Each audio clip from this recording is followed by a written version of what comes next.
Hey everybody, it's Dave and Bo. Welcome to the garden tour. Today is May the 23rd, 2026. We're going to cruise around the garden. If Bo's even interested, she's looking across at the roses. But we're going to go ahead and start here because we got daylilies in bloom. So check this out. I believe this is a variety called Moonstone. It is from White Flower Farms. Look at how beautiful it is. Little ruffled edges and everything. Underneath it, we have the Angelonia.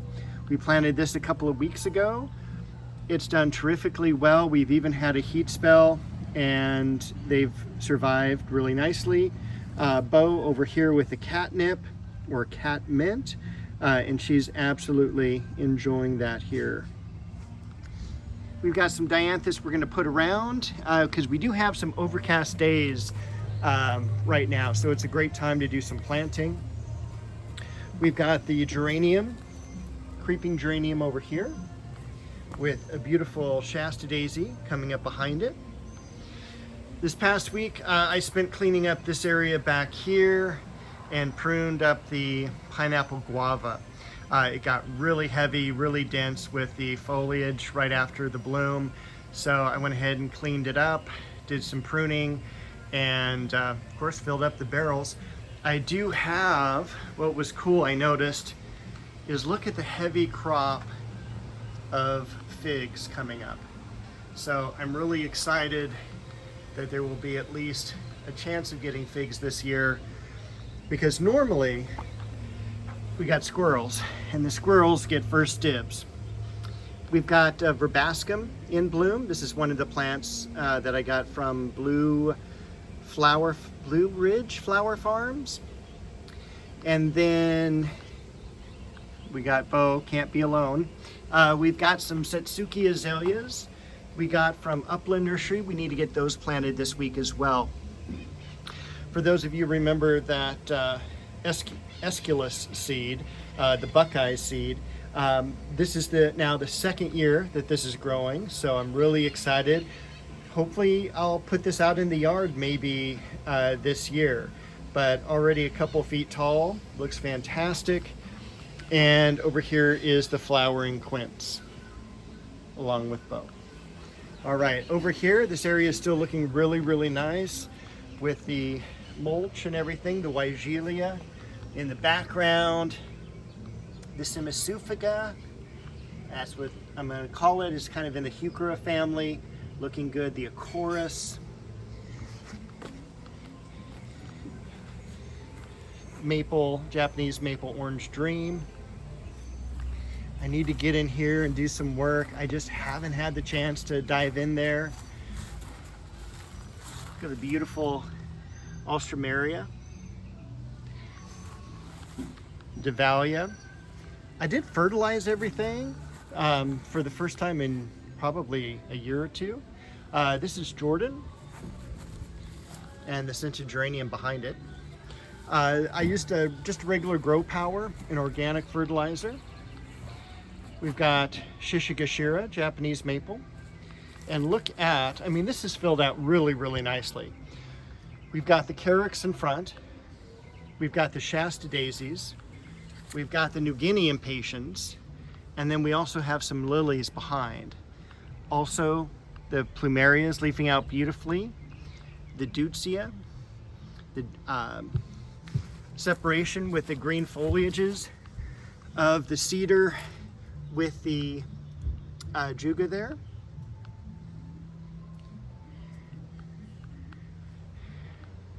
Also the Japanese maple bloodgood over here. We've got some more daylilies budded up here to bloom. That should be open within the next week. The blooms on the heliotropium. We've got some gardenias in bloom as well back here. A lot more Japanese maples. And then we'll take a look at the vegetable garden. So a lot of these did really well in terms of growth for this week. I mean, take a look at, about a foot of growth on that watermelon. A little bit more full on the cantaloupes here. Look at the density on that black cherry tomato. We've got the new foliage of the squash coming out just fine. Remember, we have a lot of powdery mildew. This was in the shade a little bit too long. Days like this will also encourage that powdery mildew, but the new growth is coming out perfect, so we're just going to leave that. One of the plants that struggled this past week, because we did have some hot days, was this squash. You can kind of see a little baby squash in there. This is the crookneck squash. We also have the patty pan over here, and behind we have some zucchini as well. We've got the yellow lemon boy tomato, momotaro, San Diego red, and beefmaster. Again, look how tall it is now, already to the second ring. We've got the cucumbers looking really good and full and beginning to grow. The pepper over here, it's got some blooms on it.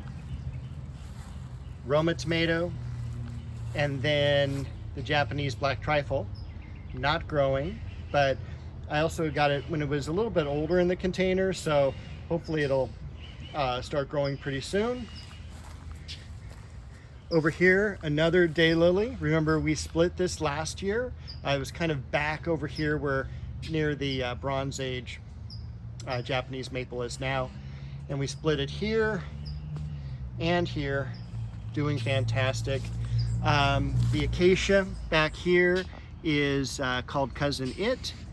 That made the transplanting from this winter just fine. The blood lily, that's beginning to die back to the bulbs.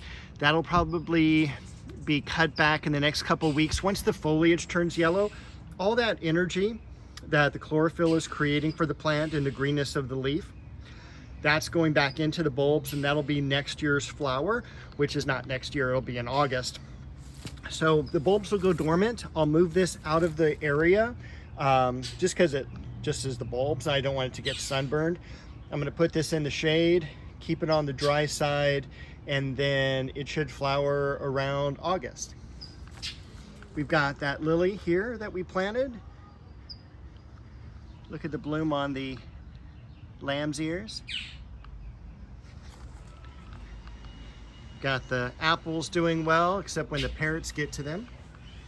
Every morning we've got the parrots coming through, super loud, and then they just totally destroy the apple crop. They did that last year.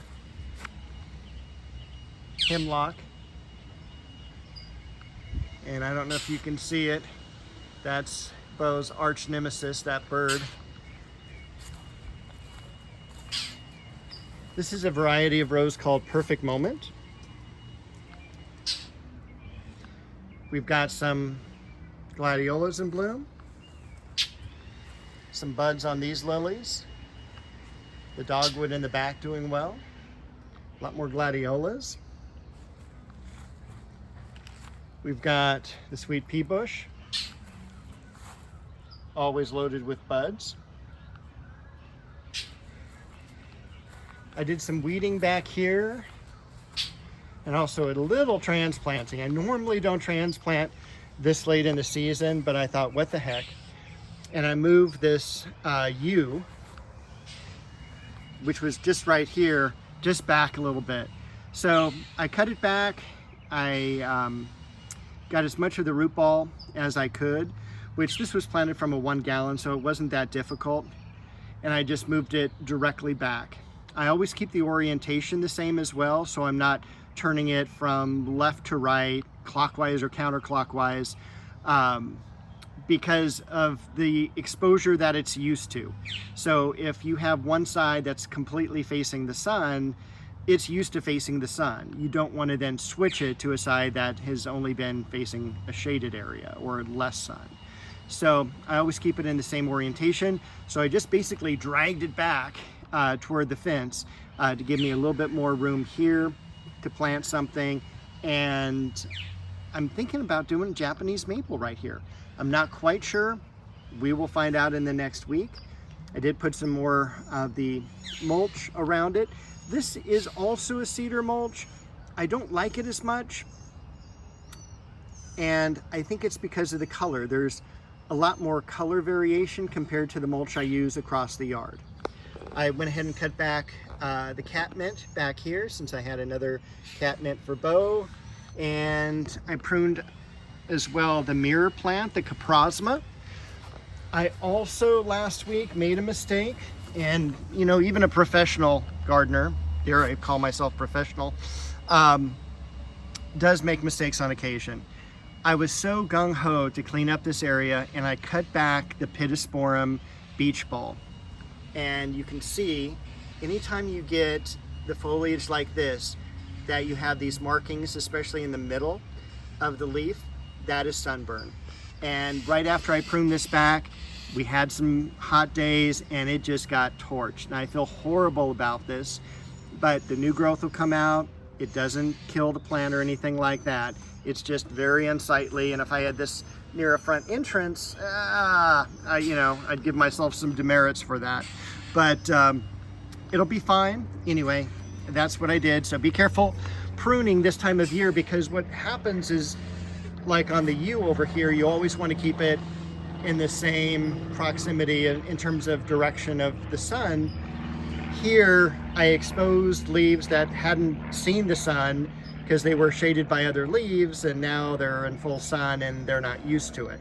So it's kind of like going to the beach on a, you know, real sunny day when you haven't suntanned before. So I did a little bit of pruning on the cherry tree just to make that pretty, cut out any of the branches that had not sent out any leaves, because I figure it's already the end of May, should have done that by now.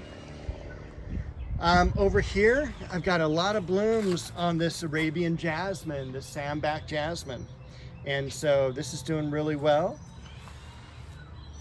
And Bo just ran by me. We've got the Indian summer Japanese maple, and behind it, Japanese maple red dragon. Flowering apricot, and my neighbor is getting ready for a party later, so you can kind of hear the blower going. I apologize for the noise, but everything else in the garden's looking pretty good, so I can't complain.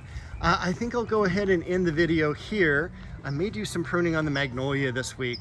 Again, limited on the trash capacity over the weekend from pruning that pineapple guava, but that's where I'm sitting.